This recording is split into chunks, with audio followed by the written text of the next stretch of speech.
నమస్తే, welcome to 99 TV. జాతీయ అంతర్జాతీయ ప్రత్యేక అంశాలపై మనతో పాటుగా సీనియర్ విశ్లేషకులు ఎంజి రావు గారు సిద్ధంగా ఉన్నారు. రావుజీ గారు నమస్కారం అండి. రావు గారు, రష్యాతో నాటో దాడి సంచలనం లేదు ప్రపంచవ్యాప్తంగా. అయితే రష్యా ఉక్రెయిన్ మధ్య ఈ యుద్ధం తారాస్థాయికి చేరితే పరిస్థితులు ఏ రకంగా ఉండే అవకాశం ఉంటుంది? ఎస్ అండి, ఇప్పుడు ఫిబ్రవరి 2022 ఫిబ్రవరిలో రష్యా ఉక్రెయిన్ యుద్ధం మొదలైంది. ఇప్పటికి 3.5 సంవత్సరాలు పూర్తయింది. 4వ సంవత్సరంలోకి ఎంటర్ అయిన ఈ యుద్ధం రోజు రోజుకి పెరుగుతూ పరాకాష్ఠకి చేరింది. ఇప్పుడు it is reach to peakest zenith position అనమాట. రీసెంట్గా ఈ జూన్ 1న ఉక్రెయిన్ జెలెన్స్కీ ఏం చేశారంటే, ఈ పీస్ టాక్స్ జరుగుతున్న సందర్భంలో, ఇస్తాంబుల్లో జరుగుతున్న సందర్భంలో కొన్ని డ్రోన్ల ద్వారా, వందలాది డ్రోన్ల ద్వారా రష్యా 41 బాంబర్స్ని నాశనం చేయడం మనం చూసాం. దీంతో పుతిన్ వెంటనే కొన్ని రోజులకు ప్రతిస్పందించి ఈరోజు 3.5 సంవత్సరాల్లోనే కనీ విని ఎరుగునట్టు అన్ప్రెసిడెంటెడ్ లెవెల్లో కొన్ని వేలాది డ్రోన్లతో, ఓరిష్నిక్ మిసైల్స్తో, ఇష్కిందర్ ఎమ్ లాంటి దారుణమైన మిసైల్తో, జిర్కాను, కింజాల్ లాంటి హైపర్సోనిక్ మిసైల్స్తో, తన యొక్క TU-160M లాంటి అత్యాధునిక ప్రపంచంలోనే అతి శక్తివంతమైన బాంబర్లతో ఈరోజు ఉక్రెయిన్ మీద దాడి చేస్తున్నారు. ఆయన ఏంటంటే, అందరూ ఒకటి అనుకుంటున్నారు, ఇది అణుయుద్ధమని. అణుబాంబులు తీయవలసిన అవసరం నాకు లేదు అని ఈ పుతిన్ మీకు చెప్తున్నారు. ఏమని? మాకు సాంప్రదాయక వనరులే నాకు చాలు అని. ఈరోజు ఉక్రెయిన్ని సర్వనాశనం, అంటే 2వ ప్రపంచ యుద్ధం తర్వాత అతి పెద్ద యుద్ధాన్ని ఈరోజు ప్రపంచం వీక్షిస్తుందండి. ఇప్పుడు దాన్ని గమనించడం లేదు, కానీ 2వ ప్రపంచ యుద్ధం తర్వాత అతి పెద్ద యుద్ధం ఈరోజు ఉక్రెయిన్లో జరుగుతుంది. అతి శక్తివంతమైన అధునాతనమైన ఆయుధాలు వాడుతున్నారు. అదేంటంటే ఈ ల్యాండ్, భూమి, ఎయిరు, అదేవిధంగా cyber warfare, drones attacks, everything, invisible weapon, AI వెపన్లు, హైపర్సోనిక్, ఆల్ టెక్నాలజీస్ ఈరోజు రష్యా ఉక్రెయిన్ మీద వాడేస్తుంది. ఇక్కడ అసలు విషయం ఏంటంటే, ఈ ఉక్రెయిన్ వెనకాలన్న దేశాలు అమెరికా, నాటో. ఈ నాటో కూటమి 32 దేశాల నాటో కూటమి ఉంది. ఇప్పుడు ఈ నాటో కూటమి వల్లే రష్యా ఎందుకు చాలా బలహీనమైన, ఎందుకు పనికిరాని రష్యా ముందైతే దాన్ని కంపేర్ చేయడం, దానితో కంపేర్ చేయడానికి కూడా కుదరని బలహీన ఉక్రెయిన్ ఈరోజు యుద్ధం చేస్తుందంటే 3.5 సంవత్సరాల నుంచి. అది ఎవరి వల్ల? దాని వెనకాల ఉన్న నాటో దేశాలు, 32 దేశాల నాటో కూటమి. అందులో ఉత్తర అమెరికా నుంచి అమెరికా, కెనడా ఉంటే మిగిలిన 30 దేశాలు యూరోప్ దేశాలండి. ఈ దేశాలు వెనకాల ఉన్నాయి. ఇప్పుడు పుతిన్ గారు, ఈ పుతిన్ ఉక్రెయిన్తో ఒక్కటే ఆపుతాడా, మిగిలిన దేశాల మీద అటాక్ చేస్తాడా అని భయం వాళ్ళలో ఉంది. దీంతో ఏంటి, ఈయన పుతిన్ మాత్రం నాటో దేశాల మీద అటాక్ చేయడు. ఎందుకంటే నాటో కూటమిలో ఉన్న ఆర్టికల్ 5 ప్రకారం ఒక్క దేశం మీద అటాక్ చేసిన అన్ని దేశాలు, 32 దేశాలు వచ్చి రష్యా మీద పడిపోతాయి. పుతిన్ చాలా తెలివైన వాడు. ఒక రకంగా చెప్పాలంటే ఈరోజు పుతినే 3వ ప్రపంచ యుద్ధాన్ని ఆపుతున్నాడా అని చెప్పవచ్చు. ఎందుకంటే అణుబాంబు ఒకటి ఉపయోగించడంలో ఉక్రెయిన్ మీద, ఎందుకంటే అణుబాంబు ఉక్రెయిన్ మీద వేసిన నాటో దేశాలు వస్తాయి, అమెరికా చెప్తుంది. అణుబాంబు లేకుండా కేవలం ఉక్రెయిన్నే నాశనం చేస్తున్నాడు ఆయన. ఉక్రెయిన్కే ప్రతిస్పందిస్తున్నాడు. దీనివల్ల నాటో కూటమి రాలేకపోతుంది. కానీ ఈ నాటో కూటమిలో ఒక భయం ఉంది. ఏంటి? పుతిన్ నెక్స్ట్ టార్గెట్ మనమే ఉంటామని.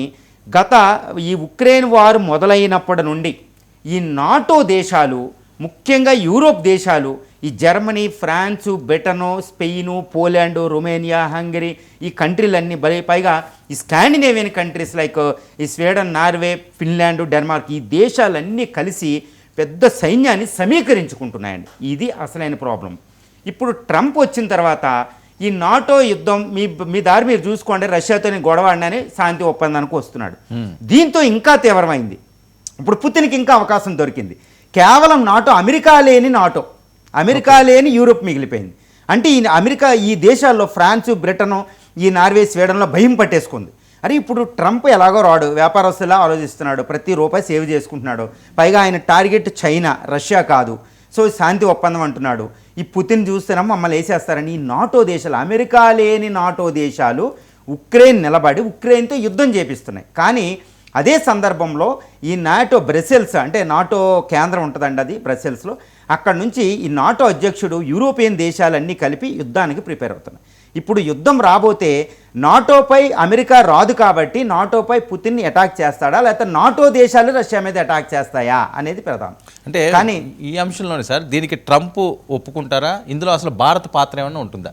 ఎస్ అండి, ఇప్పుడు ట్రంప్ ఏంటంటే నాటో దేశాలు, ట్రంప్ అసలు రష్యాతో యుద్ధమే వద్దు, ఉక్రెయిన్ యుద్ధం ఏదోలాగా సల్లాచేస్తా, అవసరమైతే ఉక్రెయిన్లో సగం భాగాన్ని దీనికి ఇచ్చేసి రష్యాకి ఇచ్చేసి పుతిన్ సల్లాచి యుద్ధాన్ని ఆపిచ్చేస్తా అని ట్రంప్ రంగంలో దిగారు. అది అందుకని ట్రంప్కి ఇది ఇష్టం లేదు. నాటో దేశాలు కలిపి అమెరికా కలిపి రష్యాతో యుద్ధానికి వెళ్ళడం ఇష్టం లేదు. అందుకే ఆయన ఉక్రెయిన్ శాంతి ఒప్పందాన్ని కూర్చోబెట్టారు, కానీ అది ఫెయిల్ అయ్యింది. కానీ మళ్ళీ ఇప్పుడు ఇస్తాంబుల్లో మే 16 జరిగింది, మొన్న జూన్ 2వ తారీఖున జరిగింది. కాబట్టి మళ్ళీ పీస్ టాక్ జరుగుతున్నాయి, అంటే రష్యా ఉక్రెయిన్ జరుపుతున్నాయి. అక్కడ పుతిన్ ప్రోద్బలం కూడా ఉంది. పుతిన్కి ఇది ఇష్టం లేదు, ఎవరికి ట్రంప్కి ఇష్టం లేదు. పుతిన్కి కూడా యుద్ధానికి వెళ్ళడం ఇష్టం లేదు, కానీ యుద్ధం ఇంకా ముగించవలసింది ఏదోలాగా. అది ఉక్రెయిన్ నాశనం చేస్తేనే ముగింపు ఇక్కడ ఉంది. ఇక భారత్ పాత్రకు వస్తే భారతదేశం ఒక రకంగా అణుయుద్ధం జరగకుండా అణుయుద్ధం జరిగే సందర్భాల్లో పుతిన్ కాస్త ఆపుతుంది. పుతిన్తో మాట్లాడగలిగే శక్తి ఈరోజు చైనాకి ఇండియాకే ఉన్నాయి. ఏది మోడీ గారికి అటు జిన్పింగ్కే, లేదా పుతిన్ ఎవరి మాట వినరు. కాబట్టి భారత పాత్ర చాలా కీలకమైన పాత్ర ఉందండి. ఇప్పుడు ట్రంప్కి ఇష్టం లేదు, కానీ ట్రంప్ లేని అంటే అమెరికా లేని నాటో దేశాలు పుతిన్ మీద అటాక్ చేసే, రష్యా మీద అటాక్ చేసే ఉంది, లేదా రష్యా ముందస్తుగా అటాక్ చేసే అవకాశం ఉంది, కానీ లేదు. కానీ ప్రస్తుతానికి చూస్తే ఈ యుద్ధం ఉక్రెయిన్ వరకే పరిమితం అవుతుంది. వచ్చే పీస్ టాక్స్లో కంపల్సరీగా శాంతి ఒప్పందం కుదిరే అవకాశాలు పుష్కలంగా మనకు కనిపిస్తున్నాయి. అంటే ట్రంప్ వైఖరి ఈ అంశంలో ఎలా ఉంటుంది? ప్రపంచ దేశాలన్నీ కూడా ఈ యుద్ధాన్ని ఏ రకంగా చూస్తున్నాయండి? ప్రపంచ దేశాలకు వస్తే ఈ రష్యా ఉక్రెయిన్ యుద్ధం 3వ ప్రపంచ యుద్ధం కింద మారే అవకాశాలు పూర్తి స్థాయిలో ఉన్నాయి. అది ఏదైనా ఎందుకంటే ఇప్పుడు యుద్ధం అనేది మొదలయ్యి క్షిపణులు వేసి విమానాలు అనేది ఇంకా ఈ అధునాతన యుద్ధం జరిగితే పొరపాటును చూడండి ఎంత కష్టం అంటే ఉక్రెయిన్ బార్డర్ పక్కనే నాటో దేశాలు ఉంటాయండి. అందులో హంగరీ, రొమేనియా, పోలాండు, తర్వాత ఈ 3 దేశాలు ఏవి ఉక్రెయిన్ నాటోలో కూటమి. పొరపాటుని రష్యా యొక్క క్షిపణి కానీ విమానం కానీ ఈ నాటో దేశాల్లో తాకితే నాటో దేశాల ఒప్పందం ప్రకారం ఆర్టికల్ 5 ప్రకారం నాటో దేశాలు 32 దేశాలు కలిపి రష్యా మీద అటాక్ చేయాలి. ఓకే, అంటే ఎంత ప్రమాదం ఉందో చూడండి, ఎంత డెలికేట్గా అది జరుగుతుందో. పొరపాటున నాటో దేశాల మీద ఈ రష్యా వెపన్ వెళ్ళి పడిపోయిందంటే అంతే 3వ ప్రపంచ యుద్ధం. అంత డేంజర్లో ప్రపంచం ఉంది. కాబట్టి ప్రపంచ దేశాలు ఈ యుద్ధం మొదలైనప్పటి నుంచి భయపడిపోతున్నాయి. 2, ఈ యుద్ధం మొదలైన తర్వాత ప్రపంచమే ఆర్థిక మాంద్యంలో కూరుకుపోయింది.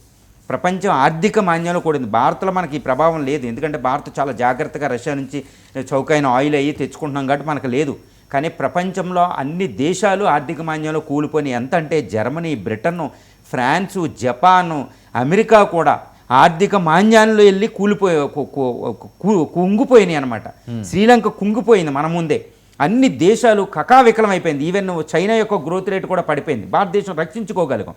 సో ఆర్థికంగా మిలిటరీ పరంగా ప్రపంచం వణికిపోతుంది యుద్ధం మొదలైనప్పటి నుంచి. ఏదోలాగా ఇది ఆగితే బాగుండని ట్రై చేస్తున్నారు, కానీ ఆగడం లేదు. కానీ ఆగే రోజులు వచ్చే అవకాశాలు కూడా ఉన్నాయండి.